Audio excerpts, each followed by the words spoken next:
Actually, uh, I think as a most of the veterinary professions, most of you have known about this particular topic in more depth and everything. So basically, what I'm going to share for today is uh, most of the information. I think most of you already know about it, but also I'm going to give inputs about my own experiences. And although this is a very commonly explored topic, actually everyone knows about the blood, but still there are kind of a smaller technical issues, some smaller pitfalls which most of the veterinarians they forget about it.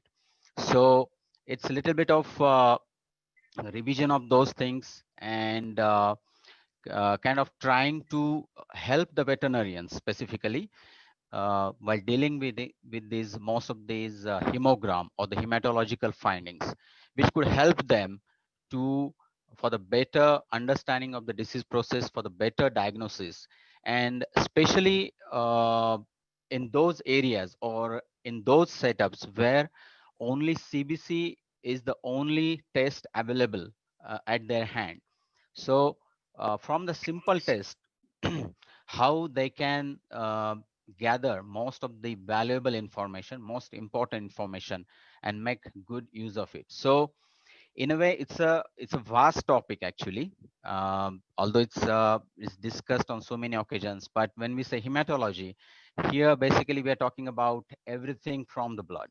So not just the cells, but their interactions and the other components of the blood other than the cellular components, because those also make effect on many of these diagnostic procedures or the protocols. So I'm trying to summarize everything in this limited span of time. So hope I will try to fulfill all your doubts in making this presentation more helpful or more useful. So as you can see, basically these hematological findings, which we are going to talk about, and how it could be helpful in the disease diagnosis. And we have limited our topic about the pet animals, dogs and cats. That's what we are talking about. But again, since we still have to make some references while comparing with the other species, especially when we are considering the different parameters of the blood from these two animal species.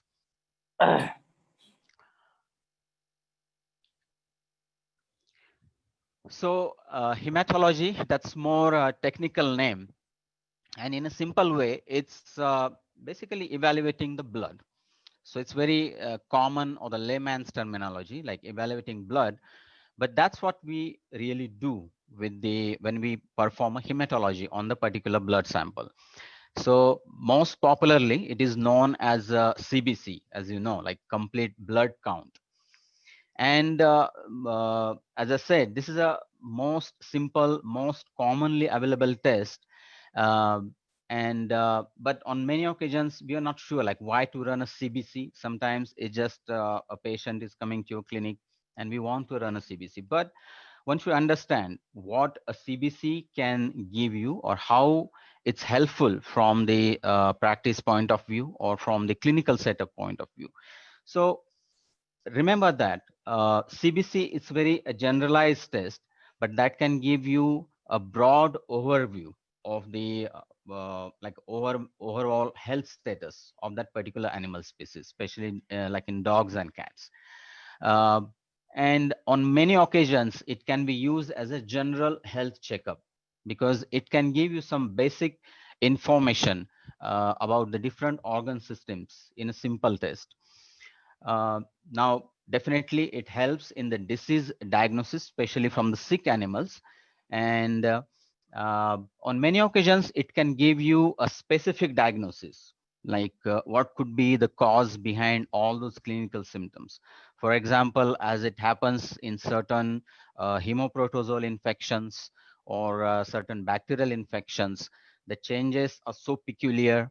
You can see that particular organism on the blood evaluation. So it can give you a definite diagnosis. But on most of the occasions, uh, with in combination with the clinical features or the clinical history from that patient, if we combine the CBC data very carefully and very wisely, it can give you, or at least it can lead you into the definitive direction for diagnosing that particular disease. Again, the other uses could be pre-anesthetic evaluation. Again, it's a very simple test, just measuring the RBC capacity, oxygen carrying capacity of a patient, the changes in the platelet numbers, uh, which is very essential from the surgical point of view. And to have a quick look at those particular parameters, we can run it as a pre-anesthetic evaluation. Again, the rechecking of the health status of the animal, especially if we have considered a particular disease condition, and after initiating the treatment, to evaluate if the treatment is going on in the right direction, we can actually perform this CBC evaluation. And other than that, there are definitely certain prognostic possibilities. As I said, CBC is so common, so routinely done. Sometimes we overlook at its prognostic potential, especially when it comes to the inflammatory infectious processes. When it comes to what we call it as a RBC evaluation, definitely CBC can give you a prognostic evaluation, and even to the extent of what could be the outcome in this particular case or in this particular disease condition. So we are going to talk about those possibilities as well. So once again, although it's very familiar for most of you, but if you want to simplify the CBC, what we actually evaluate, basically, we evaluate the cellular components of the blood. That is our main interest of evaluation. And as we know, three major cell components that we try to evaluate. These are red blood cells. We call it as erythrocytes, or simply erythrogram. That makes certain parameters, that makes the erythrogram of the RBC parameters. Then, of course, the white blood cells, or what we call it as a leukocyte. So it's a leukogram. And the third component, which is a platelets. Although the thrombocyte, that's the term, that's the terminology which is maybe not acceptable for certain uh, kind of clinical pathologies, but we can still call it as a thrombogram. So RBCs, WBCs, and platelets, those are our main cells of interest. And based upon their changes, we can make lots of conclusions actually. And when those conclusions, when we combine it with the actual clinical case or the clinical history, it can help you to think in a particular definitive way of diagnosis. Now, other than these cellular components, on many occasions we forget about the non-cellular components of the blood sample, and especially here we are talking about the plasma, uh, especially the plasma color and the consistency that can give you a lot of information. For example, if suppose we have anemic patients, and we have run a packed cell volume in a capillary tube, and of course it can tell you that the patient is anemic, so low RBC, hemoglobin, and those values. But with a simple observation, if you looked at the plasma, and if suppose the plasma is icteric, that means very yellowish in color, or sometimes slightly pinkish, or what we call it as a hemolysis. Now, based upon that finding of anemia in that patient and just the color of the plasma, we can think about a possibility of hemolysis in this particular patient. Of course, the bile duct issues or the hepatobiliary problems could be there, but this can give you a proper differential or a certain differential diagnosis in that particular situation. So simple observation of a plasma color, uh, when you combine with the other features, that can help you to think in that particular direction. Now, there is one more simple test which we can run, and this is simply measuring the plasma proteins or the solids with the help of a refractometer.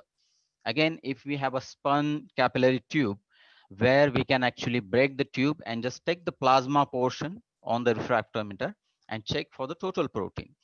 Now, sometimes it is referred as a solids, but in general, it's a crude estimation of the protein portion from the blood. And suppose if we have an animal with low RBC values or anemic patient, and the refractometric reading from the plasma, it shows a low protein value in that patient, then again, that can help you to think about the differential possibilities like a blood loss type of anemia. Because usually in a hemorrhagic scenarios, it's very common to see low RBC values along with the low protein values, because there is a loss of protein as well as the cellular components in those patients. So that could be kind of a helping feature if we simply add the parameter of measuring the plasma protein or the solids from that patient.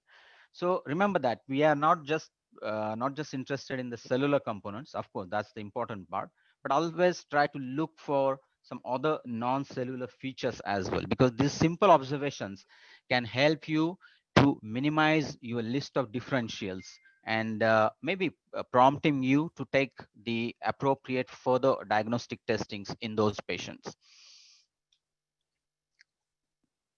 Now, before we actually jump into the overall hematology analysis, these are very important points. Whether you are a clinician working at a clinic or you are a pathologist working in the laboratory, one must consider these factors all the time before interpreting or using the hematology for the purpose of disease diagnosis.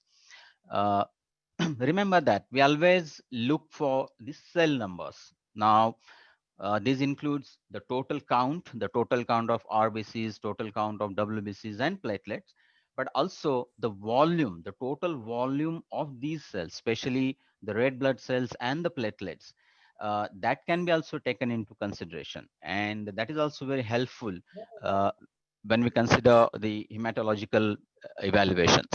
Now, after the cell numbers, always look for the sizes and the shapes of these cell types, because it's a simple observation, but that can give you a lot of valuable information, especially when it comes to the red blood cells and the platelets. Based upon their sizes and shapes, we can actually make certain definitive conclusions. For example, uh, there are different types of RBC shapes are present, and each of these shapes, they have a particular uh, kind of importance. Like if you look at them individually, they might not represent anything, but suppose we are evaluating a patient with anemia, and suppose this patient, it has got what we call uh, the different types of RBC morphological changes, things like schistocytes, then we can consider the possibilities of some blood vessel neoplasms like the hemangiosarcomas in those patients, and likewise. And similar thing with the platelets. If we are looking at a patient with a low platelet numbers, and if on the blood smear it's showing very large size platelets, then we can consider there is some immune mediated platelet destruction, and the bone marrow is trying to send out more and more immature platelets in the circulation. So other than numbers, always look for the sizes and the shapes. Then, of course, the morphological features, and these are very important from the WBCs or the leukocytes point of view, especially when it comes to describing the toxic changes in the neutrophils. That can actually give you an upper edge while commenting about the inflammatory infectious process, and also from the prognostic point of view. Definitely there are certain inclusions. When I say inclusions, these include cell inclusions from the disease process, but also some of the blood parasites, which can be definitively diagnosed uh, on the blood smear evaluation. So for example, the Babesia species, Mycoplasma infections, and also in WBCs like Ehrlichiosis, Anaplasma, those organisms, those can be evaluated. looking at the morphological appearances. Uh, then other than these important observations we make, so basically what we make, we look for the cell numbers, their size and shapes, like the appearances, and the third thing is their morphological features. And when we combine these three features, that can give you a definitively uh, the pathological kind of evaluations. So we can now definitely say, okay, uh, animal is anemic, regenerative, non-regenerative. There is an infectious process, there is inflammatory process. Now, when we combine those with the clinical features, clinical symptoms, then that can give you right direction for the definitive diagnosis. Now, while considering the hematological interpretations, one must be familiar with the functions of these cells, because that makes a huge difference.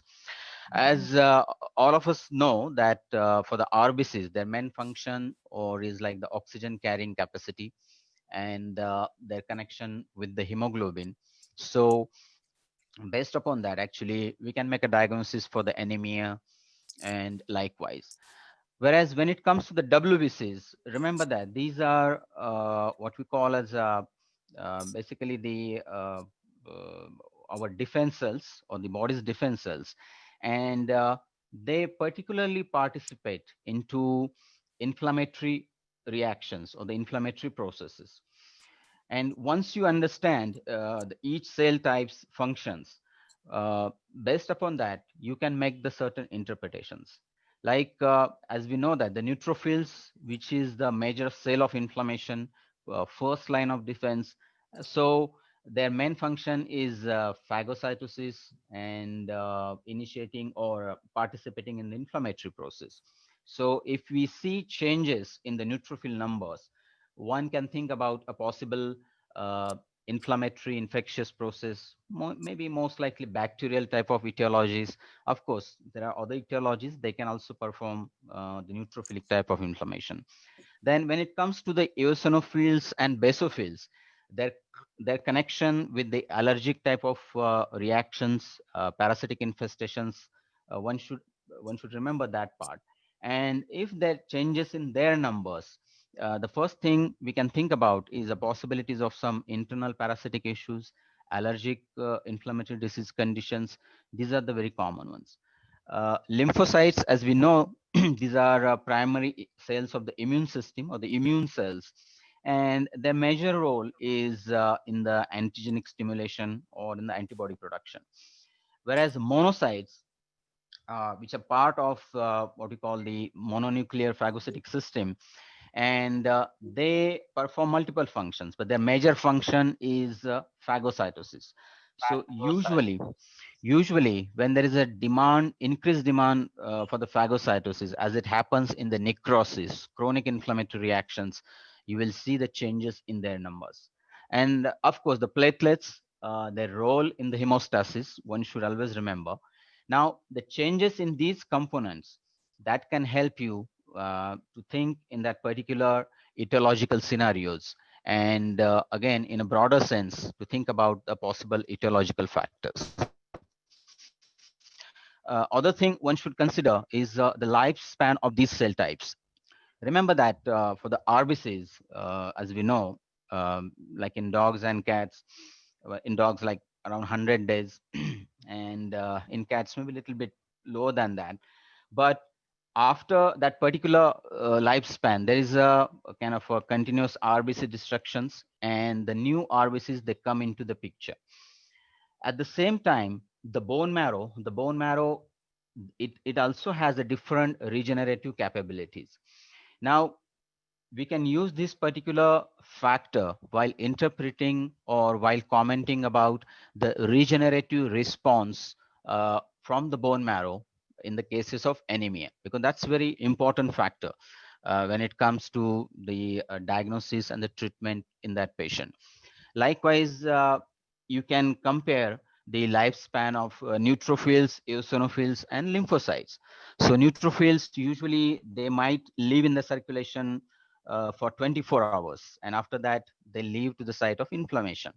Whereas eosinophils, they might stay in the circulation for just 1 or 2 hours, and the lymphocyte, they might be for a longer duration. So while interpreting the changes in the neutrophil numbers, eosinophil numbers, one should also consider their lifespan into the blood circulation. And of course, the bone marrow, which is very important part of the hematology, and the responses from the bone marrow. Now, when we talk about the responses from the bone marrow, here it has a diagnostic potential, but also it has a prognostic potential. And that's quite obvious in the cases of inflammatory infectious process. For example, if animal is suffering from some inflammation infection, we can actually judge the severity of that particular inflammation infection and the capability of a bone marrow in that particular patient. So the simple parameters like what is the level of white cell increase, is there any presence of banned neutrophils or the immature neutrophils in the circulation, what is the percentage or the proportion of mature versus immature neutrophils, and obviously the toxic changes in the neutrophils.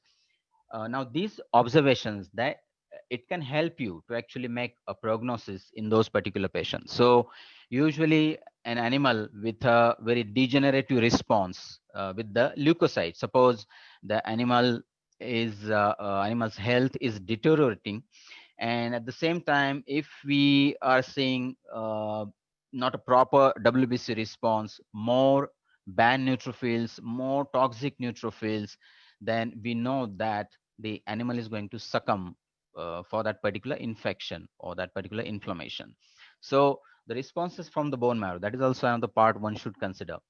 And the last part is the interrelation with the other parameters. Remember that when we interpret these results, one must interpret them like in combination with the other parameters. And of course, the clinical history.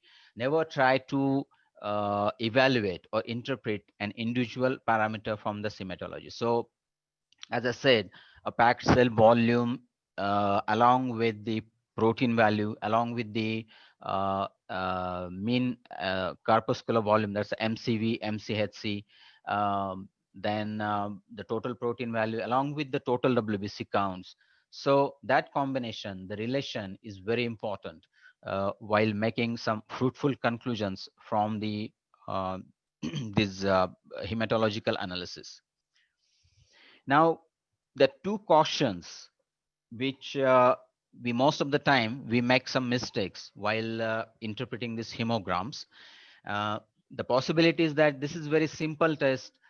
Most of the things we have a knowledge for most of these particular parameters, but there are two possible mistakes which usually happens with most of the clinicians, even with the pathologists, and that kind of make kind of an annoyance, especially because sometimes we send this blood for the CBC, the reports are coming out completely normal, and it's very difficult to manage, especially with that owner of that particular patient. And as a clinician, we know certain facts, but uh, while kind of highlighting the importance of this test, one should consider these two cautions. That way, it will be helpful to understand the importance and possible limitations with this particular test. Now, one big mistake or that we usually do, and that is interpreting CBC results on their own. This is something which is not very useful in most of the cases, because as I said, there is a interconnections with the various parameters. So uh, when we are commenting about the hematocrit hemoglobin values, just looking at only hemoglobin value or just looking at only hematocrit value, it might not give you a proper picture in that particular patient.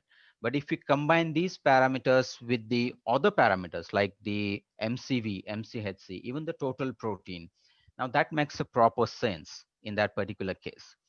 Now, second thing is never neglect the importance of clinical history.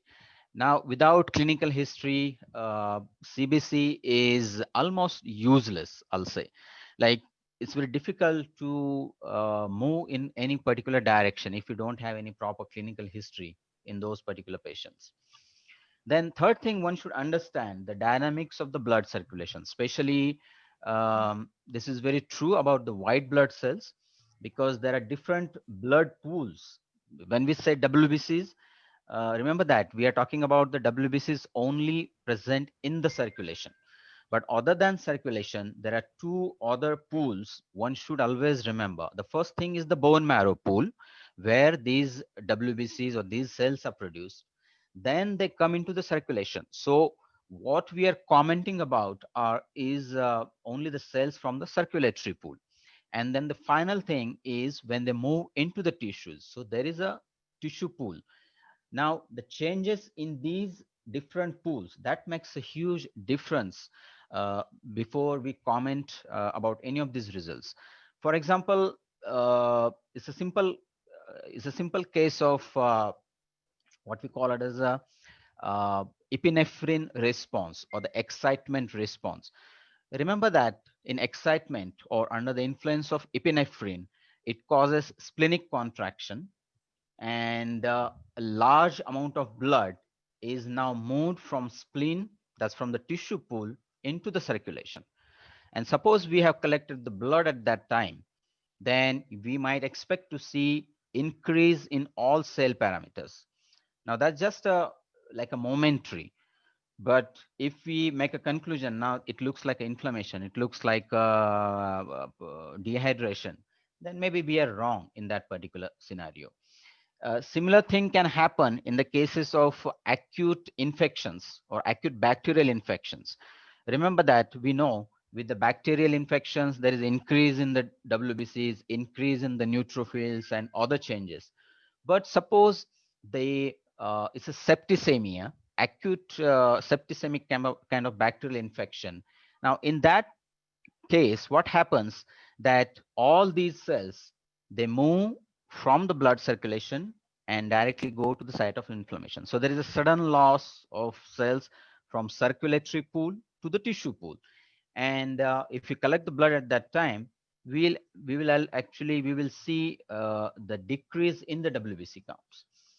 So one should understand the movement of these cells from circulation to the tissue, from bone marrow to the circulation, and based upon that, we might expect to see different interpretations in those cases. And of course, the bone marrow response, how this bone marrow responds, what is the duration in each of these category, that also makes a huge difference. And the second point is the over expectations with the results or the over interpretations. As I said, remember that of course CBC is a very simple, it's a very beautiful test, but it has a limitations, right? And one should be cautious before making a definitive diagnosis or kind of interpreting the results very definitively in those cases. One must consider all these scenarios, think about the possible most likely differentials, and then opt for the proper tests to actually evaluate that particular disease process. So this is a one example. This is what happens, and this is a main mistake sometimes we do. It's similar to the story of elephant and this blind man. Now, if we check each of the component of a CBC individually, it might have a different meaning actually, right? So it might look like these blind men trying to identify an elephant. So for some, it could be simply a snake. Uh, so for some, it could be just a trunk of a or a tree bark. For some, it could be rope. So if we consider like these parameters individually, then it might look like a completely different picture. So the best thing is one should combine all these features all together, and based upon that, try to make a bigger picture from these parameters. Another thing one should remember that hematology, it's an useful test parameter, or it's very useful, but always remember that CBC or the hemogram is just taking a snapshot of this continuous or the dynamic process of the disease conditions. So for example, like as is mentioned in the picture, basically when we are performing a CBC, remember that we are taking a small sample of the blood, and in that particular moment of the time. So this disease process is a continuous thing, right? Suppose it has started on the day one, the picture of the disease might be different. On the day two, day three, day four and four might be completely different. When it becomes chronic, it's completely different. And it lot depends upon at what particular moment we have collected the blood sample. And based upon that, we are trying to make the observations. Now, for example, just to elaborate this part, because this is a very important thing, remember that in cases of inflammatory or the infectious process, or let's take an example of allergic or parasitic infections. Now we know that eosinophils, basophils, they're pretty active against these causative agents. And seeing their numbers increase in the blood circulation, that kind of help you to think definitively in that particular direction. Maybe it's a case of internal parasitic infestations. Maybe it's a case of allergic scenarios. But again, remember that the way eosinophils and the basophils, they kind of uh, function or they appear in the blood circulation. As I said, the numbers are already lower in the blood circulation, and they usually stay in the blood circulation for just 1 or 2 hours. After that, they move into the tissue. Now, suppose when at the peak of their increase, suppose we have collected the blood sample, then definitively we are going to see changes in the eosinophil numbers like eosinophilia, basophilia, and that's going to help you definitively to think in that particular direction. But suppose we have taken the blood after that particular peak, the chances are you might not get any changes in the blood circulation. So here the point is, again, going back to the previous slide, the chances of under interpreting or the over interpreting is very common. Or sometimes it might make you think that it's very kind of a useless test because I'm not seeing any changes. But as a clinician, you should also understand these things, that when we are performing a CBC, we are just doing a snapshot at that particular moment. So suppose we are definitively getting the changes, we'll definitely see them on your blood evaluation.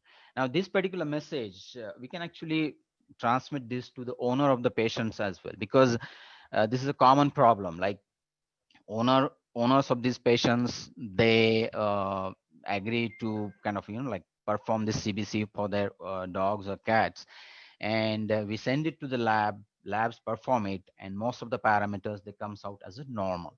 But this could be a possibility, and we have to relate this particular possibility to the owners. Like maybe at the different stages of the disease conditions, you might expect to see the different changes. So always remember that when we say CBC, is basically taking just a small snapshot, and we are trying to make the conclusions. Now, other factors one should consider, since these are directly affecting the interpretations and the quality of the results.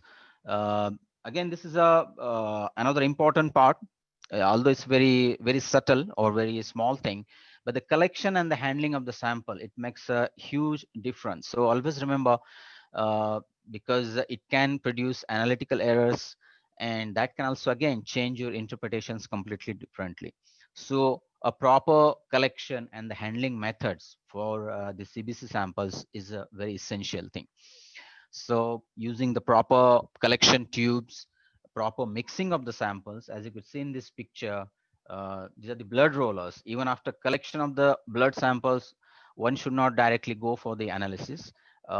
Make sure that the blood sample is mixed for at least 2 to 3 minutes on a roller, and then only we can proceed for the analysis. Otherwise, it can lead to inadequate cell numbers, especially it's a problem with the platelet numbers, because most of the machines, they gave you very lower platelet values, especially if the sample is not properly collected or handled. And of course, there are morphological artifacts. They can look like pathological abnormalities. So just to avoid that, because that makes a huge difference. As most of you know, the collection is very important, and EDTA, or what we call the purple tops, this is the most preferred blood tube with that anticoagulant, because it keeps the cell morphology very well and the cell numbers. It avoids the lysis of the cells and give you proper results.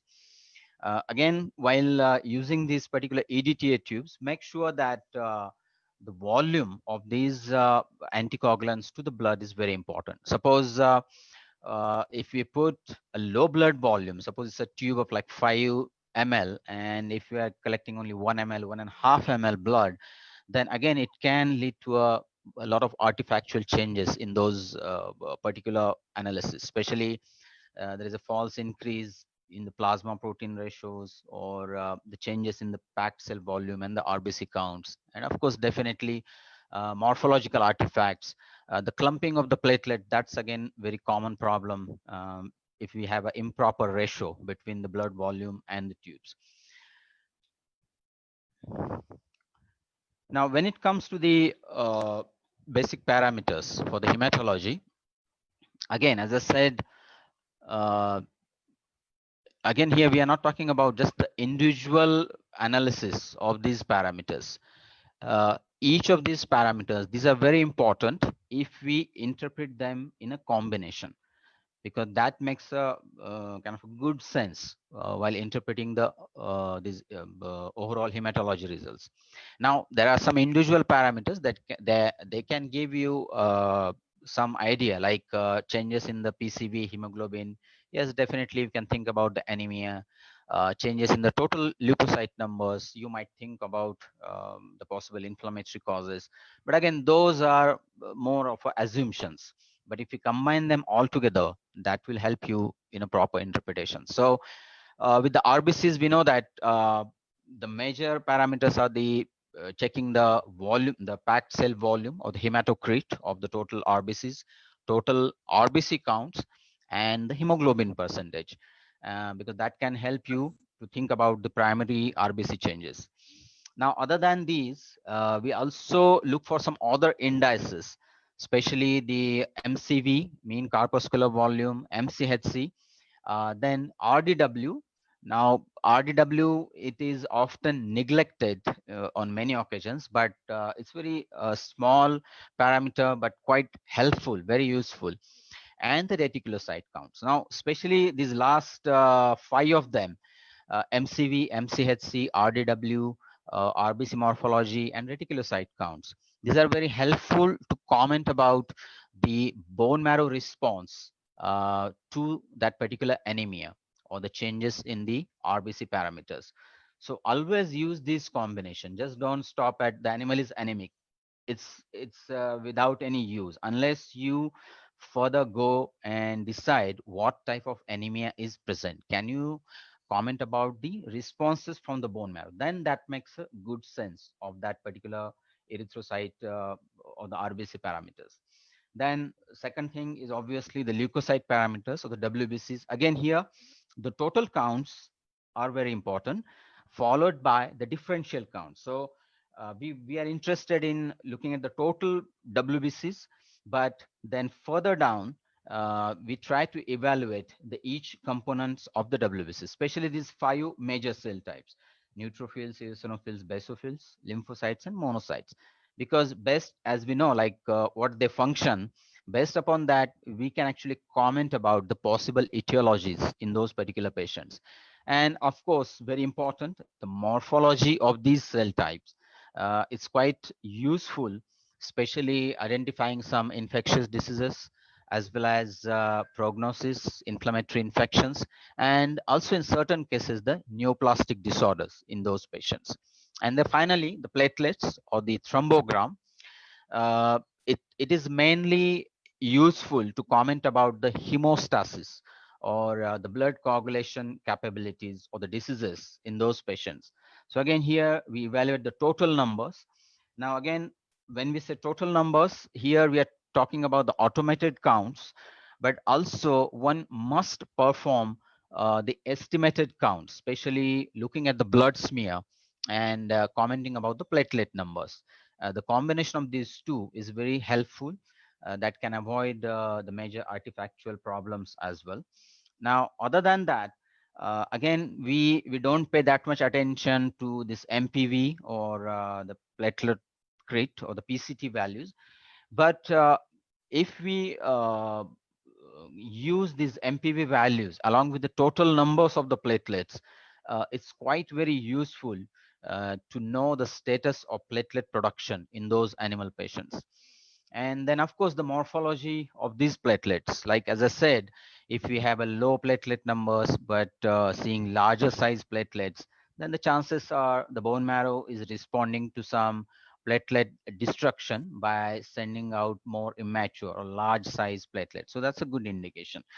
But suppose we have a very low platelet numbers and not seeing that many changes in the platelet shapes and the sizes, the chances are maybe the bone marrow is suppressed with its platelet production. So these simple observations that can help you to interpret the changes in these cell components.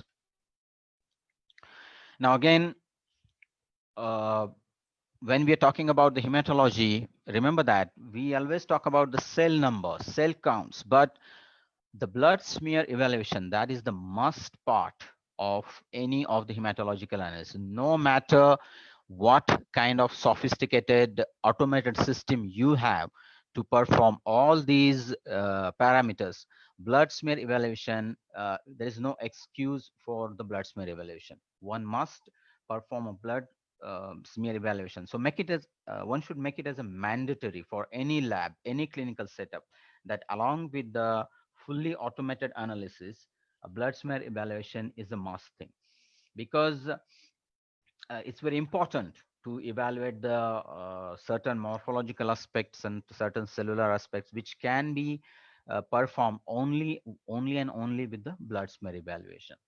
Now, here, if we make blood smear evaluation right after the blood collection, that's very important, because that can avoid many of the artifactual changes, and that way it will improve the accuracy of your hematological interpretation. So making a good quality blood smear is very important, and one should make it as a part of regular hematology analysis.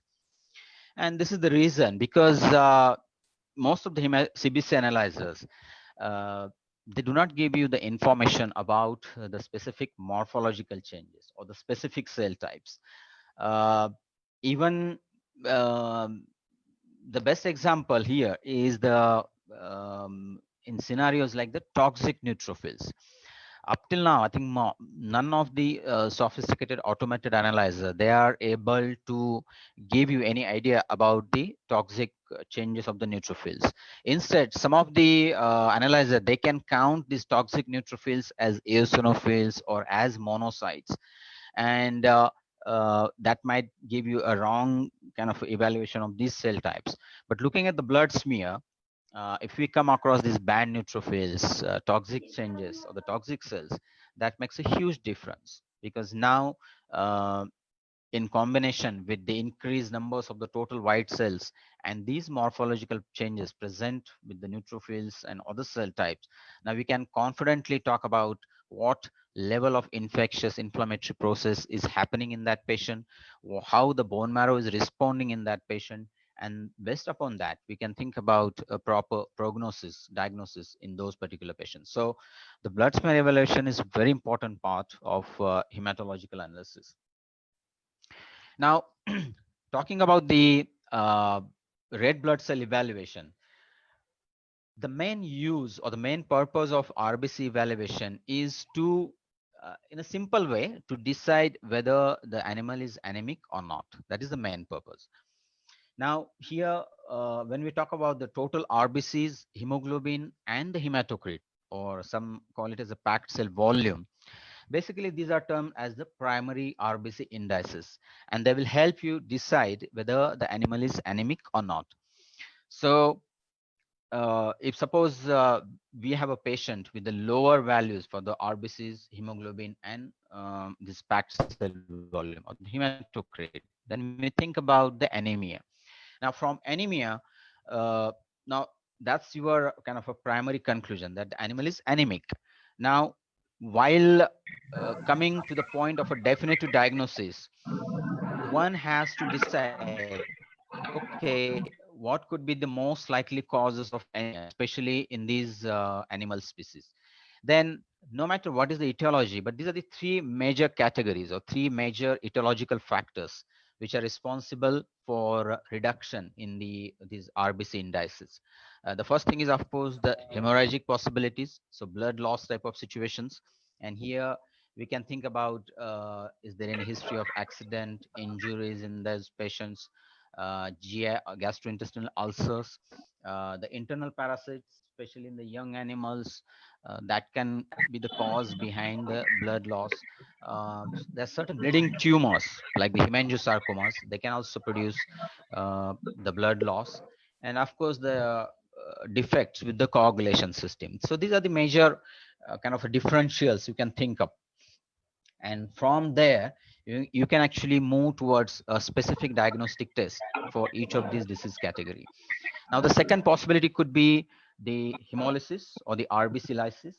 And here we can think about certain hemoprotozoal infections, especially things like Babesia infections in dogs, mycoplasmal infections in cats. And then there are certain autoimmune diseases which can destruct the RBCs and thereby causing the hemolysis. Now, when we talk about this hemorrhage versus hemolysis, again, here I'm trying to talk about the simple CBC test or the CBC parameters, which can help you to think in that particular direction. So, of course, we know that for the hemolytic versus hemorrhagic anemia, suppose we are suspecting autoimmune causes, we can think about certain specific tests like Coombs test, anti-nuclear antibody test. But again, I'm trying to give you the day-to-day test or the regular test which can help you to think in that direction. So suppose we have identified particular patient with the anemia. Now we try to consider whether it's hemorrhage or hemolysis. And as I said, a simple evaluation of total protein with the refractometer, that can help you into that particular direction. Suppose we have a patient, anemic patient, and its total protein value is low, then I will think more in terms of hemorrhagic possibilities. Again, I will consider what is the color of the plasma, whether it's ecteric, hemolyzed, or straw color or a normal color. Then I will think more in terms of hemorrhagic possibilities. And suppose we have a anemic patient, but its protein is normal or slightly high. Those changes in the plasma color, that might give you an idea or think more in terms of hemolytic possibilities in those patients. Now, further down, looking at the clinical history, the other parameters, now we can move into the certain conclusions. And the third possibility, which is of a non-regenerative scenario, there is basically a bone marrow suppression, or what we call it as a myelosuppression. So there is a lack of production from the bone marrow. And here, the chronic inflammatory disease condition, this is the most common cause behind the non-regenerative responses of the anemia in those patients.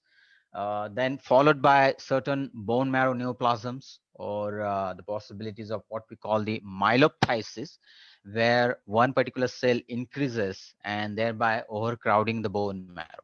So suppressing the bone marrow, basically. And there might be some other neoplasms which can produce certain tissue necrotic factors, other chemical mediators, which can also suppress the bone marrow and thereby leading to the lower RBC production. One best example is with the chronic kidney infections or the chronic kidney problems, especially in dogs and cats. And as we know that, other than that, the